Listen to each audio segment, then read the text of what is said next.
Introduction to the equation is two variables solving simultaneous equation.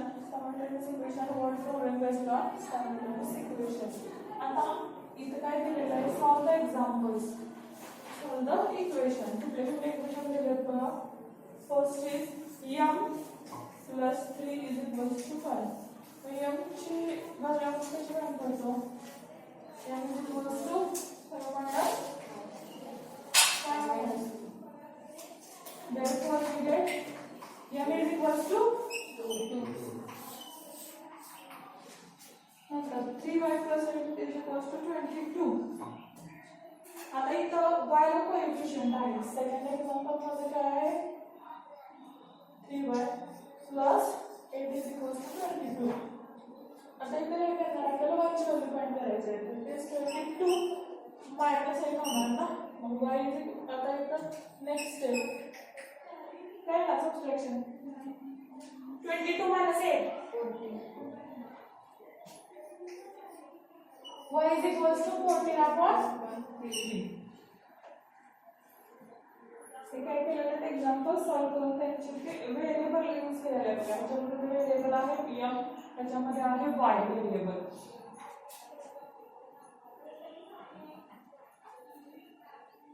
Total 6 equation दिलेले आहेत आणि ते काय केले सॉल्व करायचे आहे. All above equation degree of the variable is 1. These are called linear equation.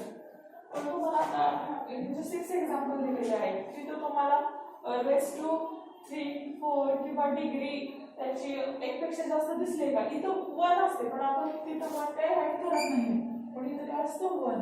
म्हणजे ज्या इक्वेशन मध्ये व्हेरिएबलची डिग्री जर 1 असेल तर त्याला आपण काय म्हणतो? Linear equation. लिनियर इक्वेशन जर डिग्री 2 असेल त्यांची डिग्री आपण म्हणतो ऑर्डर. तेच काय असते डिग्री. तर ती जर सगळं 2 असेल तर त्याला काय म्हणतो? Quadratic equation. पण तसं इथं काय दिलेलं आहे? डिग्री 1 असेल ज्या इक्वेशनची व्हेरिएबलची त्या इक्वेशन मध्ये त्याला काय म्हणायचं? Linear equation. Linear equation in 2 variables. पण आपल्या चॅप्टरचं नाव काय? Linear equation in 2 variables. इथं आपण ओन्ली 1 व्हेरिएबल बघितलं m. इथं पण m, इथं पण y आहे. सो दिस इज सिंगल आहे म्हणजे हे 1 आहे व्हेरिएबल. तर आता लिनियर इक्वेशन इन 2 व्हेरिएबल्स म्हणजे काय? त्याच्यामध्ये किती व्हेरिएबल्स असतील? 2 व्हेरिएबल्स. म्हणजे x y r s म्हणजे हे जे स्मॉल लेटर आहे ते आपण यूज करू शकतो m n. Find 2 numbers whose sum is 14. आता हे वर मध्ये दिलेलं आहे. स्टेटमेंट काय दिलेलं आहे बघा. Find 2 numbers whose sum is 14. 2 number असे आहेत की त्यांची सम ऍडिशन काय आहे? 14. मग युजिंग व्हेरिएबल आपण त्याच्यासाठी लिहिलेलं काय केलं? यूज x आणि y. पहिला नंबर x कन्सिडर करायचा, दुसरा y. दुसरा x असू शकत नाही ना. 2 डिफरंट आहेत की नाही.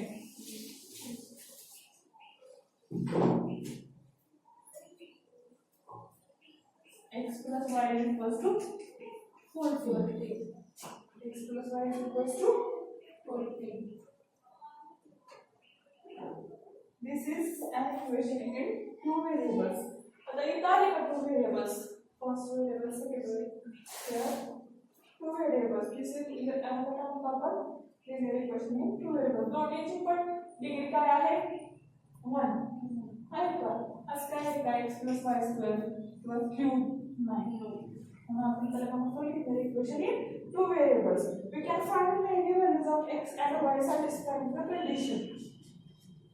आता प्रॉपर त्याची व्हॅल्यू माहिती आहे का आपल्याला? 9 plus 5 पण 14 असू शकतं. 7 plus 7 is equals to also 14. 8 plus 6 या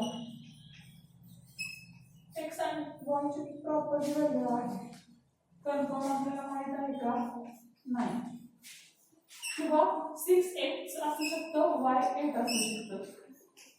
या पद्धतीने hence above equation has many solution like x is equals to 9, y is equals to 5, x is equals to 7, y is equals to 7.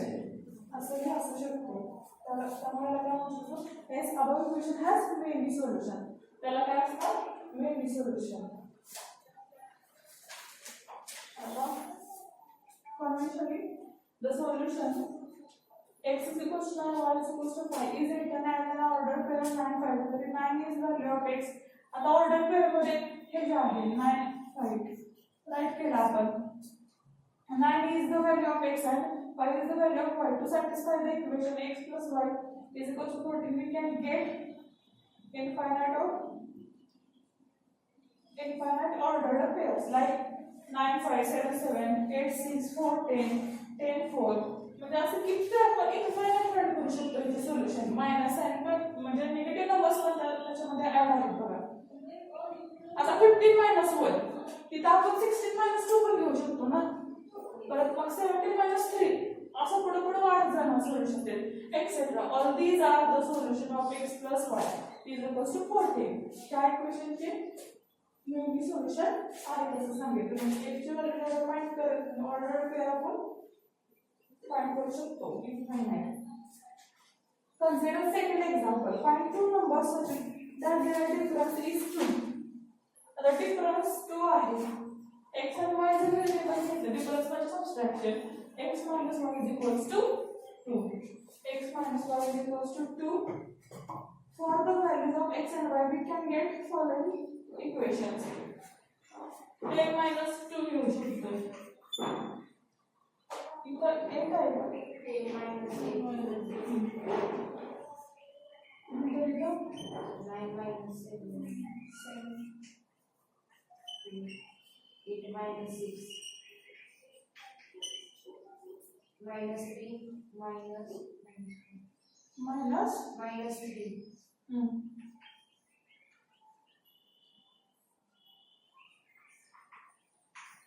The minus 3 minus plus 2.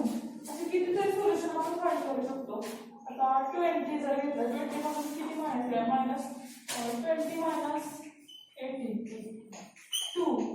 कितीतरी solution त्याचे काय करू शकतो आपण order पेअरमध्ये find करू शकतो. Here if we take value x is equals to 10 and y is equals to 8, then order pair 10 8 satisfy the above equation. Here we cannot write as 10 8 10 because 8 10 will be imply x is equals to 8 and y is equals to 10. It does not satisfy the equation.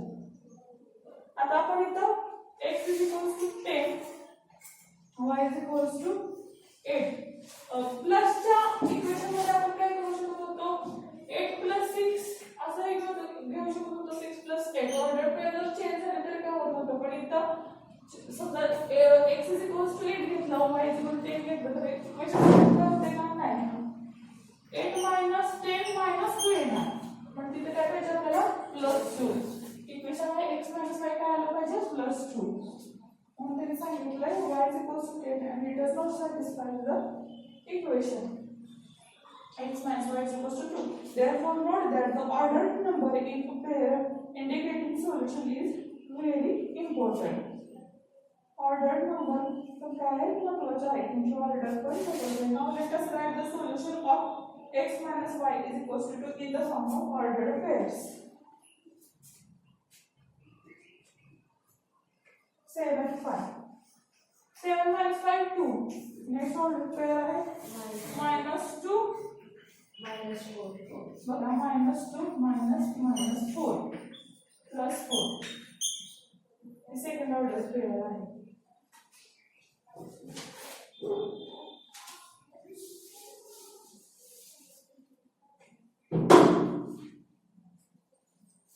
Next 0 minus 2. Antar 4.2 3.1 8 6 etc. There are infinite solutions. म्हणजे पण काय आहे infinite solution. आता next काय दिलंय find the solution of 4m 3m is equals to 2. आता इथं variable coefficient आलाय. कोएफिशिएंट m ला कोएफिशिएंट आहे 4 m ला कोएफिशिएंट आहे 3. Construct 3 different equation and find their solution. आता इथं आपल्याला म्हणजे त्यांनी काय सांगितलंय इथं हे जे एक्झाम्पल आहे 4m इक्वेशन आहे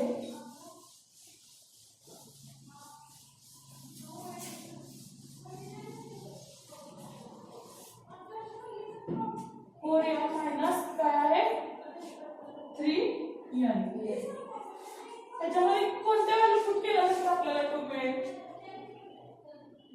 आता सपोज इथं m ची व्हॅल्यू 2 घेतली 8 मधून आपल्याला काय सबट्रॅक्ट केल्यानंतर 2 मिळेल 6 पैकी केव्हा येणार जेव्हा m ची व्हॅल्यू 2 असेल.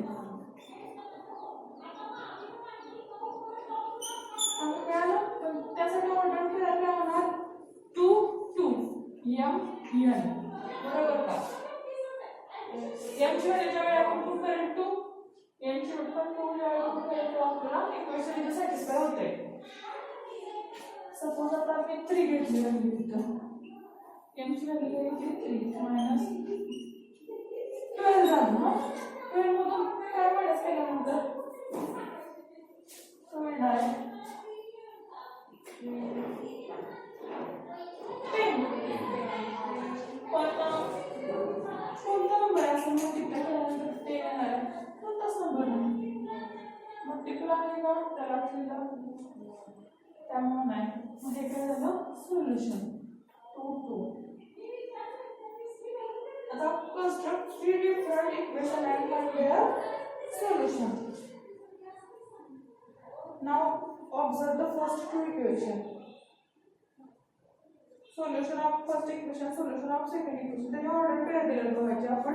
पहिले दोन x plus y आणि x minus y हे जे ना इक्वेशन्स बघितले तेच दिलेले आहेत आणि त्यांचे order pairs.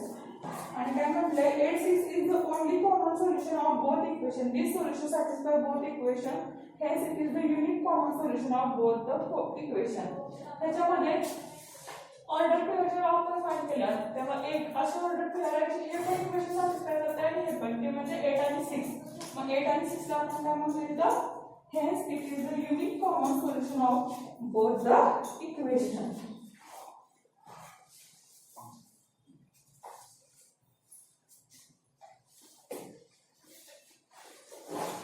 When we consider two linear equations in two variables, आता इथं पण बघा दोन linear equation in two variables आहेत. दोन इक्वेशन आहेत आणि सायमल्टेनियसली एकाच वेळी जर आपण and we get unique common solution then such a set of equation is known as simultaneous equation. ह्या इक्वेशन आपण काय म्हणतो simultaneous equation.